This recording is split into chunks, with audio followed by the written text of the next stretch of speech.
just created something totally illogical. That's what I like about it.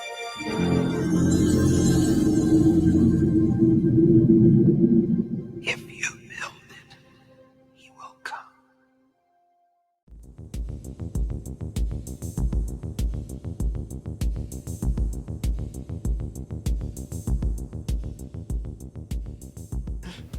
Welcome to Movie Matters. I'm Kevin. I'm Jake.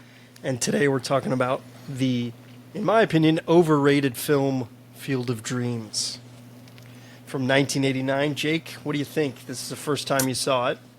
Yeah, this movie's really weird. Somehow I managed to go 32 years of my life without knowing anything about this movie. Interesting. And all I could think through the entire movie was, this is so weird. I didn't dislike it. I thought it's a good movie. I don't know what I expected it to be, but it was not that. I don't know. I liked it. I would agree that maybe it's a little overrated. But I think overall, like, it's not a bad movie. It has a great message. I think the acting is decent. The script is pretty good. Like, I mean, it's just not, I don't know, maybe not as, like, deserving of the kind of legendary status it kind of holds. Yeah, I guess. I agree. But, yeah, I mean, I don't really know where that status kind of comes from. So. Yeah. I mean, it made a decent amount of money at the box office. It was a $15 million budget, made about 85 million. So it wasn't, a box office monster, but it made money. It's an interesting movie. A lot of people say it's so good, but it's like so overrated. I remember when I first watched it. I watched it probably 20 years ago, and I remember watching it and being like, it's all right. It's okay. Like, and I haven't watched it since until yesterday.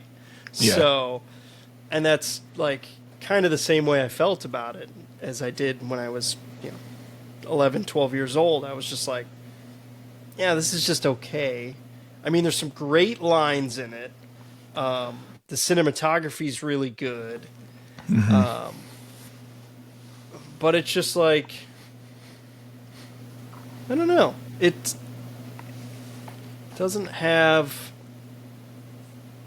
it's like trying hard to have movie magic. Almost. I guess that's fair. To me, it's I think what was like off-putting is a little too strong of a word, but like the beginning, like the opening monologue, basically, of Kevin Costner explaining his dad's life and then his life growing up, meeting his wife and having a kid and the dad dying, all that stuff, like, is like so grounded in reality, and then it just turns into this like fantasy movie, Yeah, which is just it's kind of jarring in a way, and like maybe I just wasn't prepared for that. Like I said, like, I didn't know anything about this movie besides that he builds a baseball field in Iowa. Like, I had no idea there were like ghosts of like 100-year-old baseball players and like, everything else that goes on in this movie. But like, yeah, I mean, I'm not saying that detracts from the movie, because I think it is in a lot of ways a fantasy movie, and it's meant to be. It's Yeah, it's really like I think at its heart, it's a feel good movie. It's a lesson teaching movie, like I don't know how else to put it. Like a lot of these baseball movies kind of are. Mm-hmm. It's like, I mean, it's the classic kind of lessons that you learn from playing sports. You have to put in hard work and you get rewarded. And,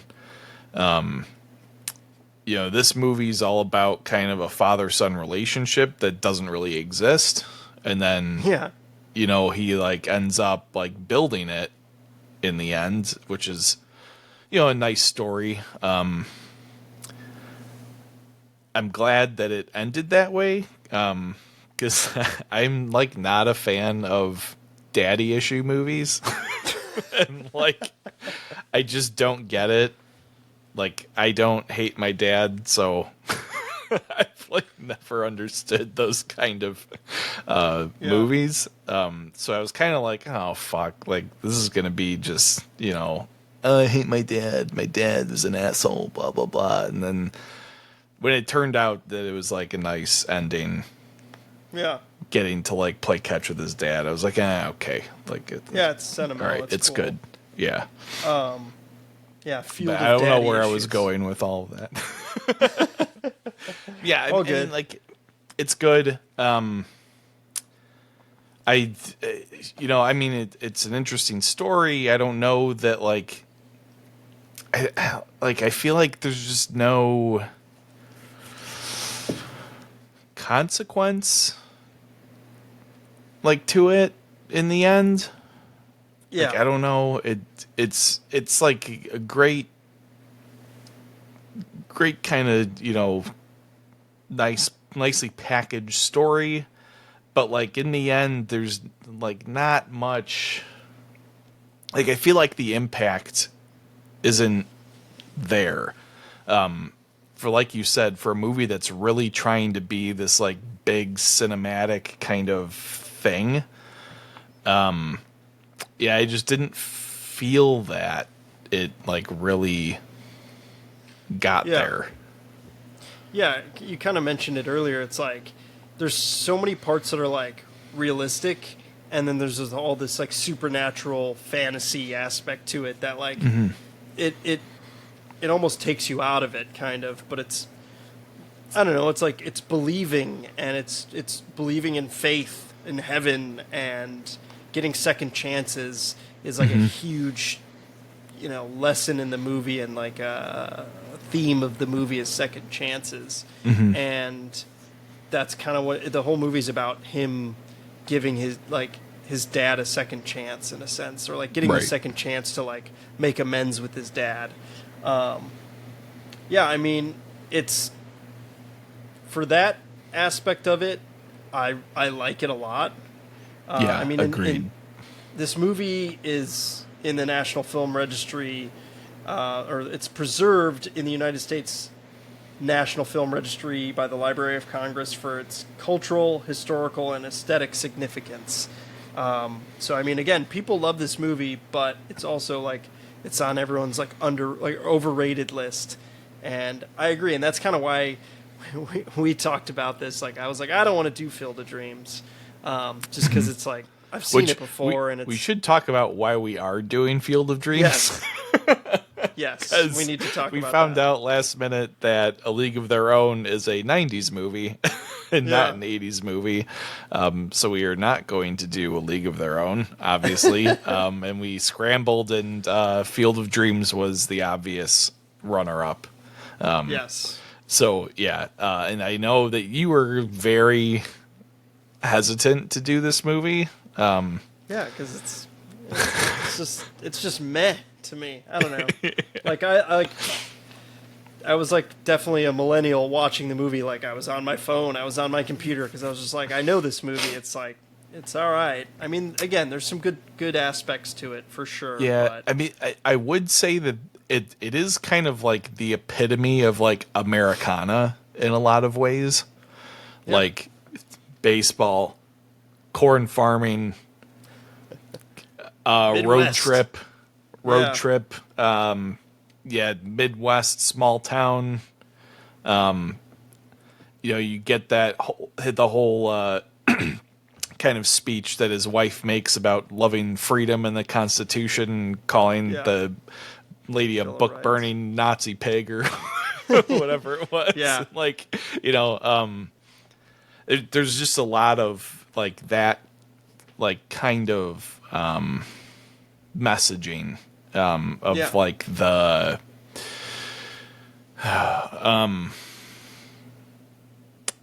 kind of like, I mean, it is a lot of like that, like 80s post, Vietnam. post Vietnam kind of sentiment, and like the white picket fence, and like everything's kind of like picturesque and perfect, type of vibe in the movie. Even though there's like some real problems that the characters face, like they're going bankrupt, and he's trying to, or like there's like some tension between Kevin Costner and his wife, and like whether or not they're going to sell the farm in order to like make ends meet and that kind of stuff. But like, I don't know, it's just like, it does seem like it's very down to earth in a lot of ways. While also giving you the like escapism of this like fantastical baseball game that they go and watch, with all these players from the past. So I don't know, like, I don't think I dislike it as much as you do, but It's not that I hate it. I don't hate it. I'll be clear there. Don't hate it. Yeah. I don't love it. Again, I'm not going to watch it for probably another 20 years. I might not watch it ever again. We'll see. Yeah. Yeah, I mean, it's funny. This movie could easily have been like a horror movie, I feel like. Yeah. You know. There's definitely some horror vibes in the beginning. Yeah. But yeah. But like, the voice is so gentle. Yeah. If you build it, he will come. Just the whispering of it is like gentle. And apparently there's some rumors that it's Ed Harris who did that voice. The voice is uncredited. To this day, no one knows who did the voice, which is pretty wild.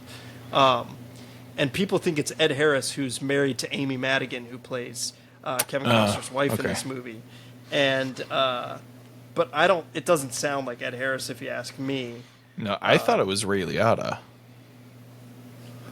I don't even think it's him. Like, I don't know. But yeah, I mean, it is like, for such an important part of the movie, it is fairly quiet. Yeah. And it's tough to make out exactly like what it's saying sometimes. Yeah. Which I'm sure is purposeful. But yeah, I mean, it is interesting.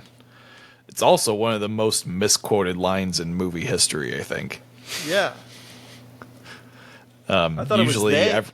everyone quotes it as, if you build it, they will come. Yeah. Yeah. That's what I thought. But he is his dad, is really, what you find out. Spoiler. I'll spoil this movie. Fuck this movie. No, just kidding. Just kidding.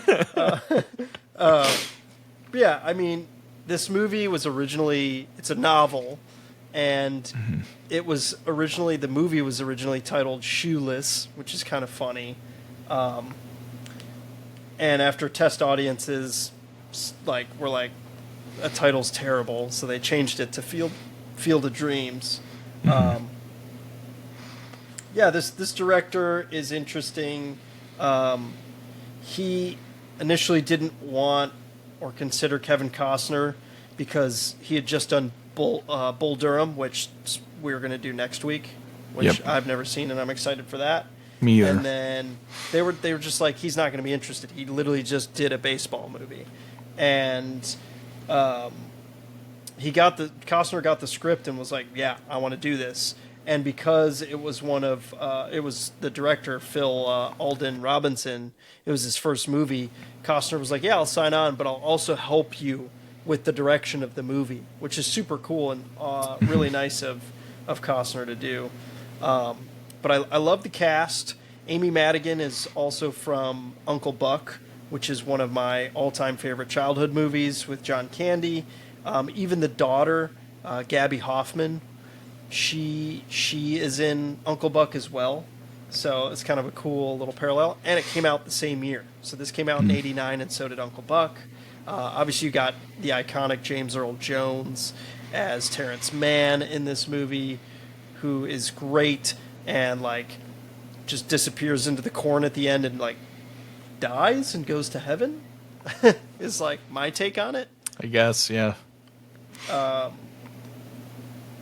Which is interesting. I don't know. Yeah.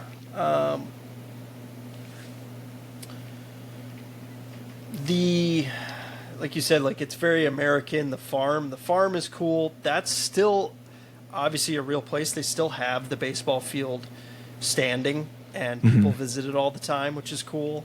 The production team scouted more than 500 farms, which is pretty insane. Because if you've ever driven through Iowa, that's all it is farmland, and that's boring as fuck. So, I mean, most of Iowa. Don't get me wrong. Yeah, there's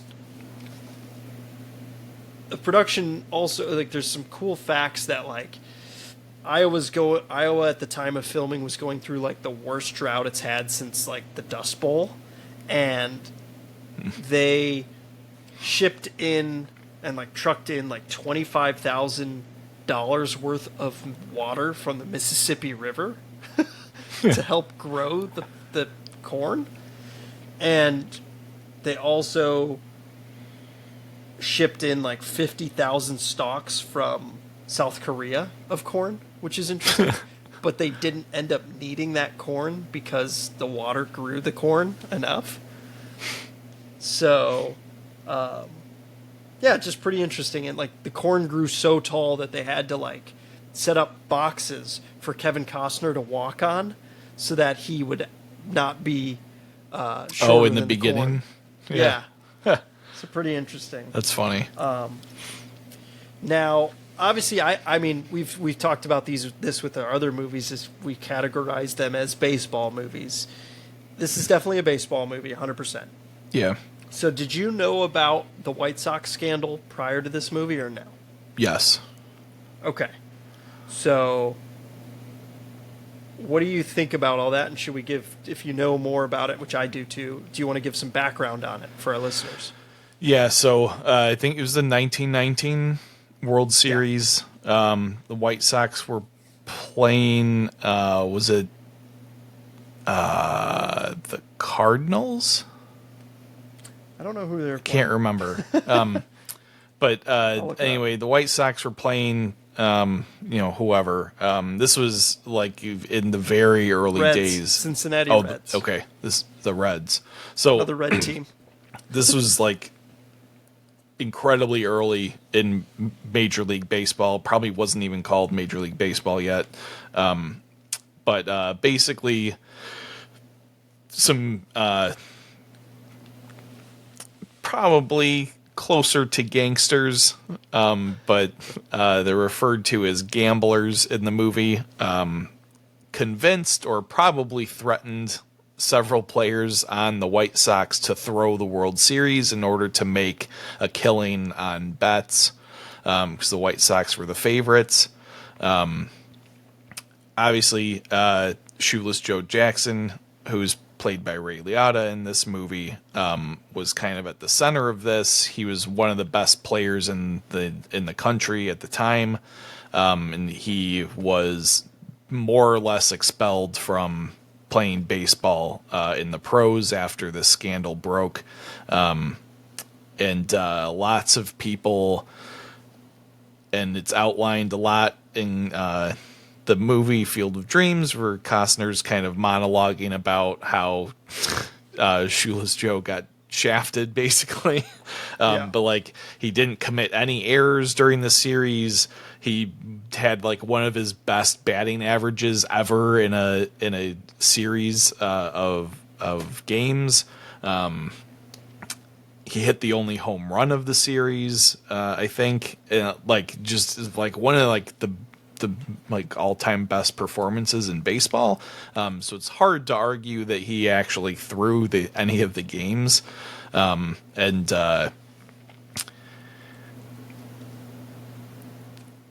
don't know about all the other players, but they did actually lose the series, and the gamblers that were in on this did make a lot of money. So somebody was definitely rigging the games. But Yeah. I think all signs kind of point to it not being Jackson. So no, I don't. I mean, break it's for him. well over 100 years ago. So Yeah. I don't know exactly how They've much not reinstated documentation. him. Yeah, no, he's never been added to like the Hall of Fame or considered for any kind of like recognition in Major League Baseball because of this. Yeah. Though I think he still kind of holds a cult following among lots of like baseball historians and like diehard fans. Probably especially in like the realm of the White Sox fan base, because he is one of the best players like on paper ever. So it's one of those things where it's like Sammy Sosa and his corked bat. Yeah. You just don't know. Yeah. Like, like I don't know. It's hard. You're on the team that fucking rigged the World Series.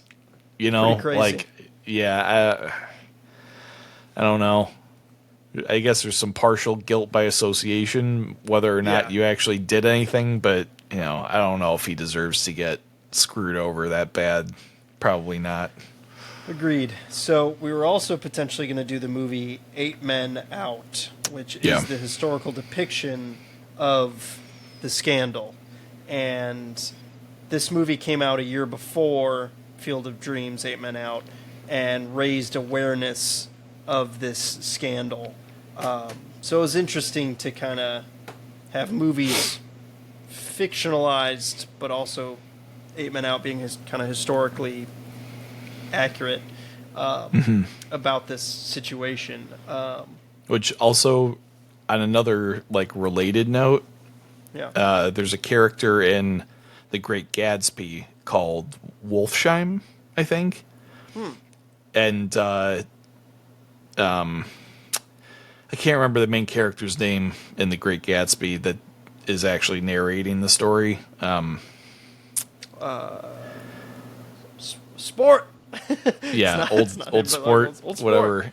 But he's the he goes to a speakeasy in the city and meets this guy named Wolfsheim, and Wolfsheim is supposed to be a like allusion to the guy that rigged the World Series. That F. Scott Fitzgerald, I think, actually met at some point.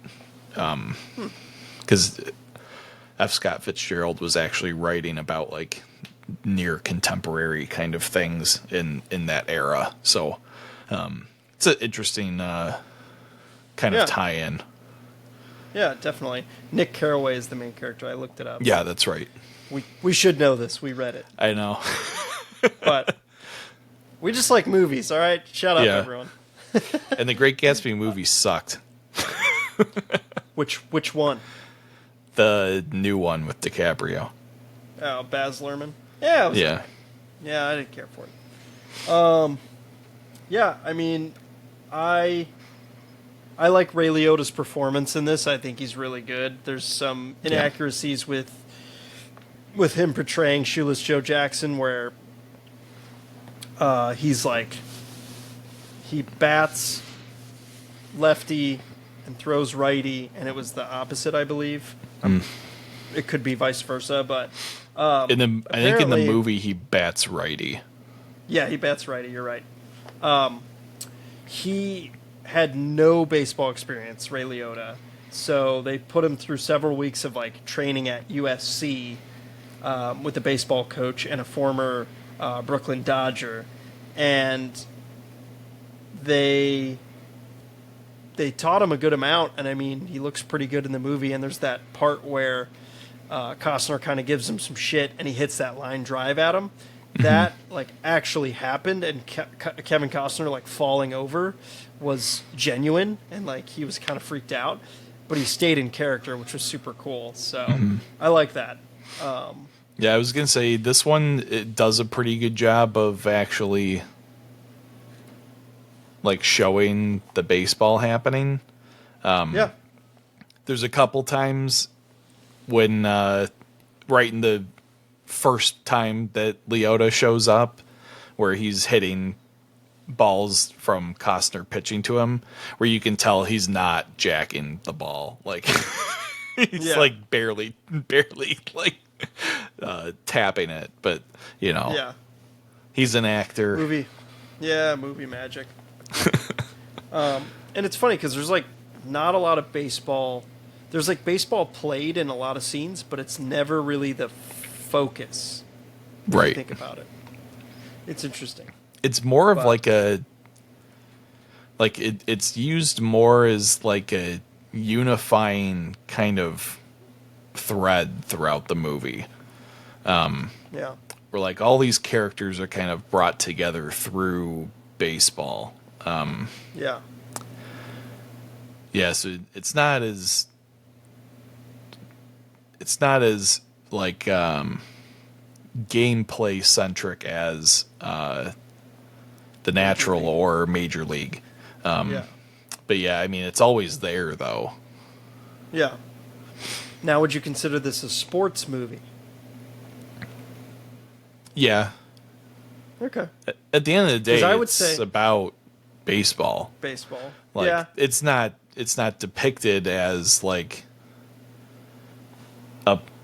the play isn't really depicted as much. That's what I consider a sports movie.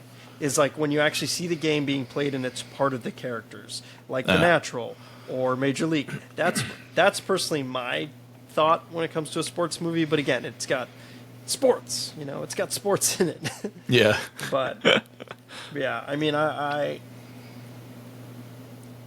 like when Archibald Graham is playing. I love that. That whole like sequence is cool, where he sees the old man on the street and he's like transported to 1972, and like tries to convince him to come back to Iowa with him, but he doesn't. And then they're driving and they pick up a hitchhiker, and he just so happens to be the young version of Archie Graham, which is cool. And that's a real person, so that's somewhat historically accurate, where he played one inning or one game. And I love that. I thought that was cool. And then, you know, he's playing, and then Kevin Costner's daughter gets, you know, like thrown off the fucking bleachers by her like uncle, which is pretty wild. That scene made me laugh pretty hard. Honestly, not that seeing kids get hurt makes me laugh, but it just was like, it's just like, really, the uncle's like being a fucking goon. Yeah. Just, you know, basically it's his fault that he hits his niece and she falls off. But then, you know, Archie Graham turns into the dock and crosses that line.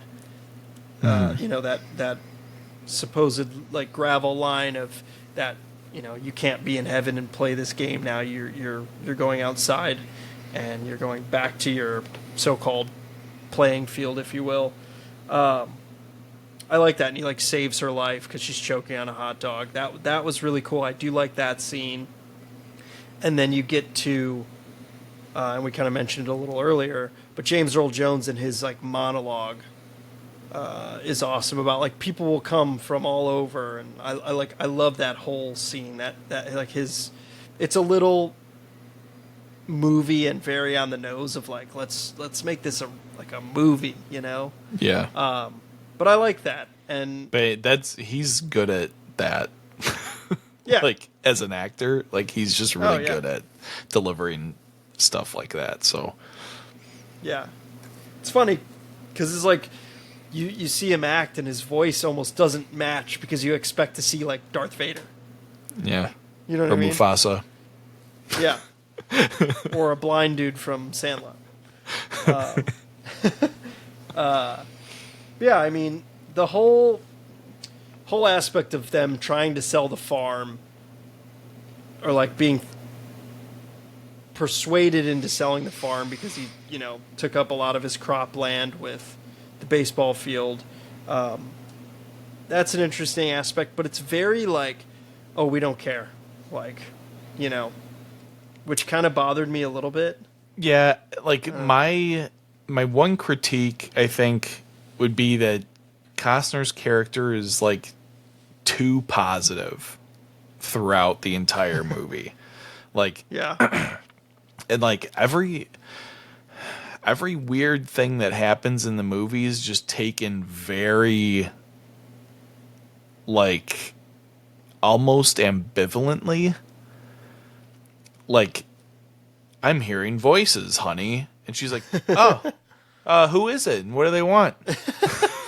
Not like, we should get you to a psychiatrist or like, you yeah, know, like you're a fucking psycho. yeah, like, and like Shoeless Joe Jackson appears out of nowhere and he's just like, wow, I'm going to go play baseball.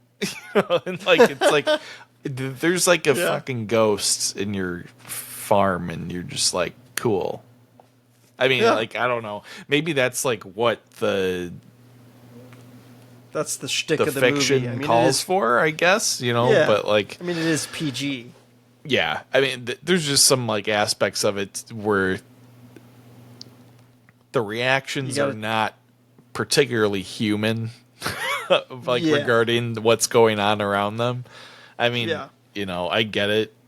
This movie wouldn't be this movie if people were like, let's go, burn the cornfield down so these ghosts go away, or like, I don't know, it wouldn't really work.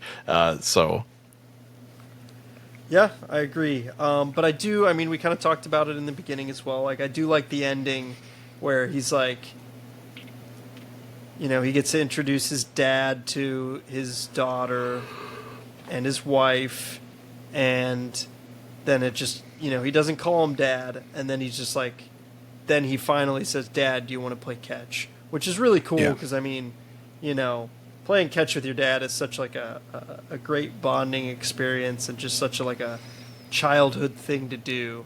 Mm-hmm. And it's rewarding for both parties, hopefully.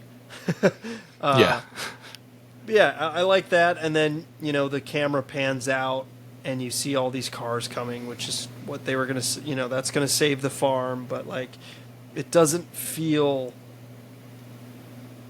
I don't know, just again, it feels very supernatural. And like, just, it's like, oh, okay, that's it. That's the resolution. Like, all these cars come up and everyone's going to pay $20. Cool. Yeah, that'll save the farm. But it's also like, I don't know.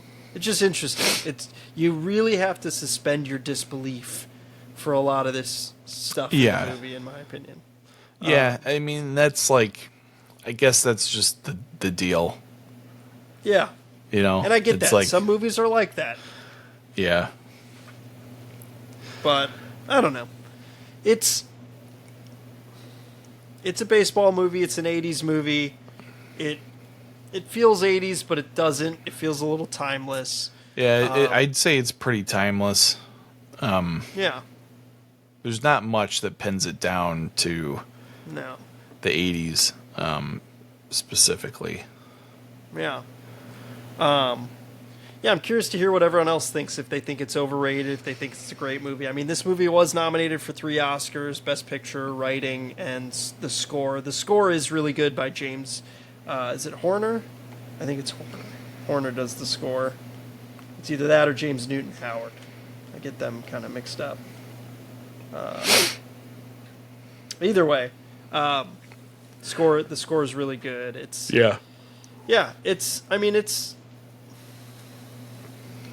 It's considered a classic. I wouldn't say it's classic, but I would consider it a classic. I would just Yeah. I don't know Okay. if it's the best baseball movie ever made, Yeah.